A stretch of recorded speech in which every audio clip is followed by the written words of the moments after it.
नमस्कार श्रोताओं, मैं रीता उपाध्याय प्रयागराज से आपको नित नई कहानियाँ सुनाती हूँ। आपको मेरी कही हुई कहानियों में कौन सी विशेषता नज़र आती है तथा कौन सी त्रुटि नज़र आती है, कृपया आप हमें अवश्य लिख भेजिएगा। मुझे आपकी टिप्पणियों का बहुत ही इंतज़ार रहता है। आप लोग प्रायः अच्छी अच्छी टिप्पणियाँ करते हैं। मैं चाहती हूँ कि आप हमें मेरी गलतियों के बारे में भी टिप्पणियाँ करके बताएं कि आपको कहानी में क्या त्रुटि नज़र आई। लक्ष्मी जी धन की देवी हैं।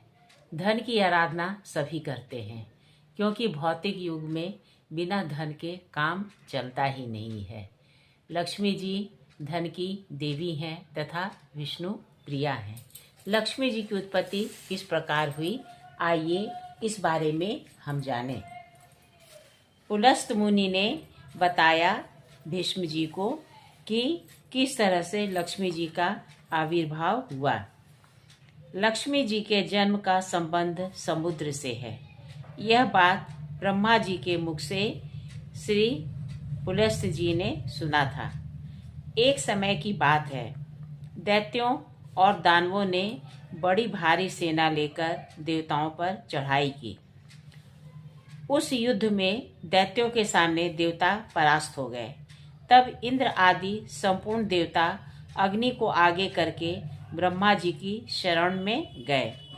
वहां उन्होंने अपना सारा हाल ठीक ठीक कह सुनाया। ब्रह्मा जी ने कहा, तुम लोग मेरे साथ भगवान की शरण में चलो। यह कहकर वे संपूर्ण देवताओं को साथ ले क्षीर सागर के उत्तर तट पर गए और भगवान वासुदेव को संबोधित करके बोले, विष्णु शीघ्र उठिए और इन देवताओं का कल्याण कीजिए।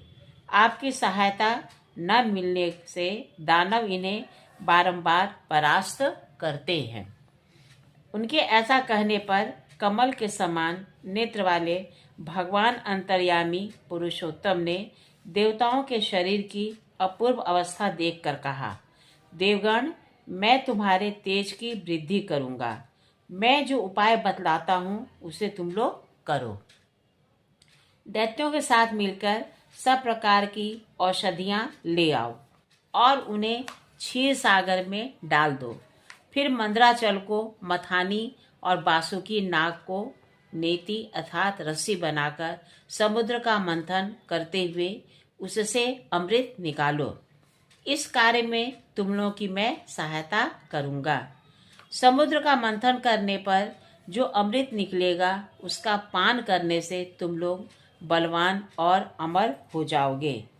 देवादिदेव भगवान के ऐसा कहने पर संपूर्ण देवता दैत्यों के साथ संधि करके अमृत निकालने के यत्न में लग गए। देव, दानव और दैत्य सब मिलकर सब प्रकार की औषधियाँ ले आए और उन्हें क्षीर सागर में डालकर मंदराचल को मथानी एवं वासुकी नाग को नेति बनाकर बड़े वेग से मंथन करने लगे। भगवान विष्णु की प्रेरणा से सब देवता एक साथ रहकर वासुकी की पूंछ की ओर हो गए और दैत्यों को उन्होंने वासुकी के सिर की ओर खड़ा कर दिया। वासुकी के मुख की सांस तथा विषाग्नि से झुलस जाने के कारण सब दैत्य निस्तेज हो गए। क्षीर समुद्र के बीच में ब्रह्मवेत्ताओं में श्रेष्ठ भगवान ब्रह्मा तथा महातेजस्वी महादेव जी कच्छप रूपधारी श्री विष्णु भगवान की पीठ पर खड़े हो अपनी भुजाओं से कमल की भांति मंदराचल को पकड़े हुए थे तथा स्वयं भगवान श्रीहरि कूर्म रूप धारण करके क्षीर सागर के भीतर देवताओं और दैत्यों के बीच में स्थित थे। वे मंदराचल को अपनी पीठ पर लिए डूबने से बचाते थे। तदनंतर जब देवता और दानवों ने क्षीर समुद्र का मंथन आरंभ किया, तब पहले पहल देव पूजित सुरभि अर्थात कामधेनु का आविर्भाव हुआ, जो भविष्य की उत्पत्ति का स्थान मानी गई है। तत्पश्चात वारुणी अर्थात मदिरा देवी उत्पन्न हुई, जिसके मद भरे नेत्र घूम रहे थे। वह पग पग पर लड़खड़ाती चलती थी। उसे अपवित्र मानकर देवताओं ने त्याग दिया। तब वह असुरों के पास जाकर बोली, दानवों, मैं बल प्रदान करने वाली देवी हूँ, तुम मुझे ग्रहण करो। दैत्यों ने उसे ग्रहण कर लिया। उसके बाद पुनः मंथन आरंभ होने पर पारिजात उत्पन्न हुआ, जो अपनी शोभा से देवताओं का आनंद बढ़ाने वाला था। तदनंतर 60 करोड़ अप्सराएं प्रकट हुई, जो देवता और दानवों की सामान्य रूप से भोग्या है। जो लोग पुण्य कर्म करके देवलोक में जाते हैं, उनका भी उनके ऊपर समान अधिकार होता है। अप्सराओं के बाद शीतल किरणों वाले चंद्रमा का प्रादुर्भाव हुआ, जो देवताओं को आनंद प्रदान करने वाले थे। उन्हें भगवान शंकर ने अपने लिए मांग लिया। उन्होंने कहा, देवताओं, ये चंद्रमा मेरी जटाओं के आभूषण होंगे, अतः मैंने इसे ले लिया। ब्रह्मा जी ने बहुत अच्छा कहकर शंकर जी की बात का अनुमोदन किया। तत्पश्चात कालकूट नामक भयंकर विष प्रकट हुआ। उससे देवता और दानव सबको बड़ी पीड़ा हुई। तब महादेव जी ने स्वेच्छा से उस विष को लेकर पी लिया। उसके पीने से उनके कंठ में नीला गहरा दाग पड़ गया। तभी से वे माहेश्वर नीलकंठ कहलाने लगे। क्षीर सागर से निकले हुए उस विष का जो अंश पीने से बच गया था, उसे नागों ने ग्रहण कर लिया। तदनंतर अपने हाथ में अमृत से भरा हुआ कमंडलू लिए धन्वंतरी जी प्रकट हुए। वे श्वेत वस्त्र धारण किए हुए थे। वैद्यराज के दर्शन से सबका मन स्वस्थ एवं प्रसन्न हो गया।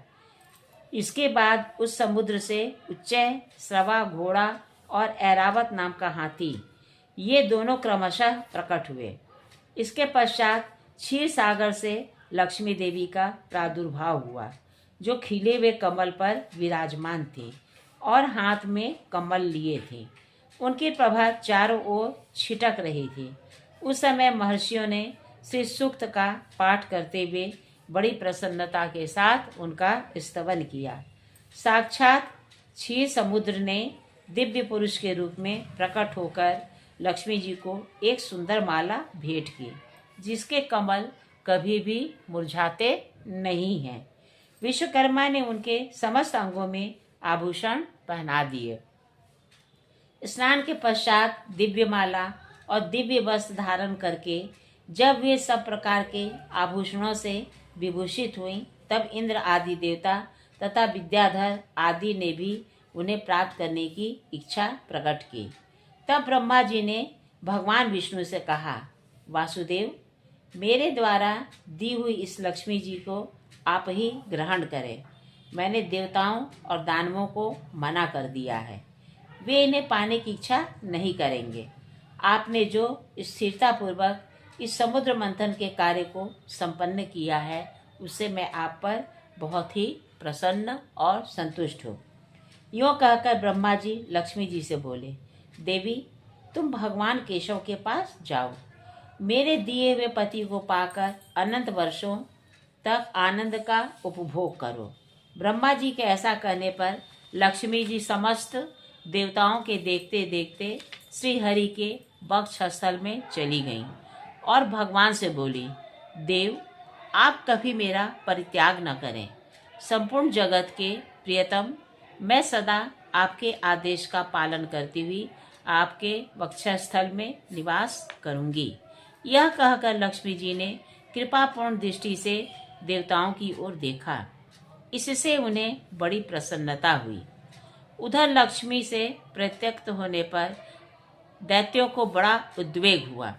उन्होंने झपट कर धन्वंतरी के हाथ से अमृत का पात्र छीन लिया। तब विष्णु ने माया से सुंदर स्त्री का रूप धारण करके दैत्यों को लुभाया और उनके निकट जाके कहा, ये अमृत का कमंडलू मुझे दे दो। उस त्रिभुवन सुंदरी रूपवती नारी को देखकर दैत्यों का चित्त काम के वशीभूत हो गया। उन्होंने चुपचाप वह अमृत उस सुंदरी के हाथ में दे दिया और स्वयं उसका मुंह ताकने लगे। दानवों से अमृत लेकर भगवान ने देवताओं को दे दिया और इंद्र आदि देवता तत्काल उस अमृत को पी गए। यह देख दैत्यगण भांति भांति के अस्त्र शस्त्र और तलवारें हाथ में लेकर देवताओं पर टूट पड़े, परंतु देवता अमृत पीकर बलवान हो चुके थे। उन्होंने दैत्य सेना को परास्त कर दिया। देवताओं की मार पड़ने से दैत्यों ने भागकर चारों दिशाओं की शरण ली। कितने ही पाताल में घुस गए। तब संपूर्ण देवता आनंद मग्न हो शंख चक्र और गदा धारण करने वाले भगवान विष्णु को प्रणाम करके स्वर्गलोक की ओर चले गए। कहिए मेरे श्रद्धालु और सहृदय श्रोताओं, आपको मेरे द्वारा कही गई यह धार्मिक कथा कैसी लगी? माघ मास में धार्मिक कथा सुनने का प्रावधान है, इसलिए मैं तरह तरह की धार्मिक कथाएं आपको सुनाती हूँ, ताकि मेरे साथ साथ आपका भी कल्याण हो। कहिएगा श्रोताओं, आपको ये मेरी कहानी कैसी लगी? अगर अच्छी लगी हो तो कृपया लाइक और सब्सक्राइब कीजिएगा। पूरा वीडियो सुनने के लिए बहुत बहुत धन्यवाद। नमस्कार।